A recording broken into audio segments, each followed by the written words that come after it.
The top 5 problems with Trudeau's new pot laws. I'm Brian Lilly with the Rebel.media. Justin Trudeau promised a long time ago to legalize pot. In fact, for a long time, it was really his only campaign promise. The current approach on drugs is not working. I'm in favor of legalizing it. 5 or 6 times in my life that I've taken a puff.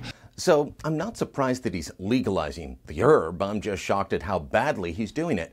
One defense lawyer I spoke to has no issue with marijuana being legal, but still says these bills, these changes are nothing but a huge hot mess. Some of the problems were immediately apparent. Other problems were being discovered over time. So here are my top 5 problems with Trudeau's pot legalization laws. First, continued arrests. The Liberals have declared pot a minor offense that shouldn't trap people. On their website, they declare that it gums up the justice system. Quote, arresting and prosecuting these offenses is expensive for our criminal justice system. It traps too many Canadians in the criminal justice system for minor, non-violent offenses.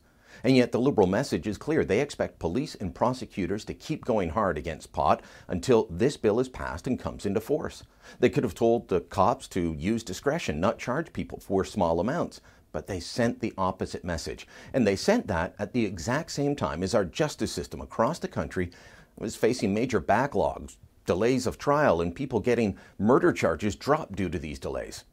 Second, no pardons of past offenses. So they continue to create more criminals for something that Trudeau and company say shouldn't be criminal at all. But they have no plans to issue pardons across the board for everyone that has been convicted of possession.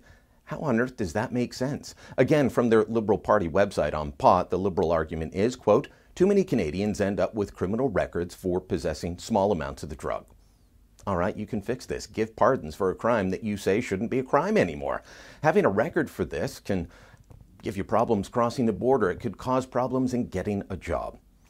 Problem number 3, driving changes. While the law will require police officers to have reasonable grounds to demand that a driver give an oral fluid sample, meaning spit, to be tested for drugs, they're also changing the law to say screening for alcohol is now mandatory, meaning you don't need to have reasonable grounds to stop and force someone to take a breathalyzer.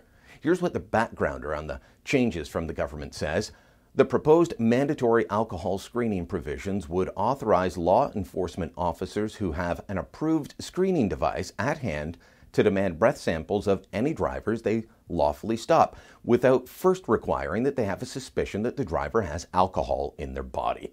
That is a clear violation of the Charter guarantee of being free from unreasonable search and seizure. It's spelled out clearly in Section 8 of the Charter. Currently, police need reasonable grounds to demand a breath sample. They're going to need reasonable grounds for drug-impaired tests, but not for drunk driving in the future. This is going to be challenged in court, and the government's going to lose. They cannot detain someone, order a bodily sample without reasonable grounds. Secondly, the fourth problem, stiff penalties. The penalties around age are extreme. Right now, you give a 17-year-old a beer and you might get a ticket if you're caught. Smoke up with a 17-year-old in the future and you could go to jail for 14 years. Now think of the problems here. A group of friends, one is underage. They're all using a product the government has deemed legal. You give a toke to an underage kid, you could spend more than a decade in jail. It's sending all kinds of confusing signals. And what about when the feds say 18's legal, but some provinces say 19 to match their drinking laws? Could you be facing similar punishments for giving this to an 18-year-old? And problem number 5, what the bill doesn't deal with. Despite the length of the bill, in fact it's 2 bills, despite the sheer complexity of it all, it doesn't answer everything. Like, what are the tax rates going to be? We know the government loves taxing everything. We know they plan on taxing this. How? At what rate? And what about edible pot? What about gummy bears, pot brownies, the drinks and tonics being developed? These products exist already. You would have thought they could have dealt with this, but they didn't. They said, well, they'll deal with that down the road.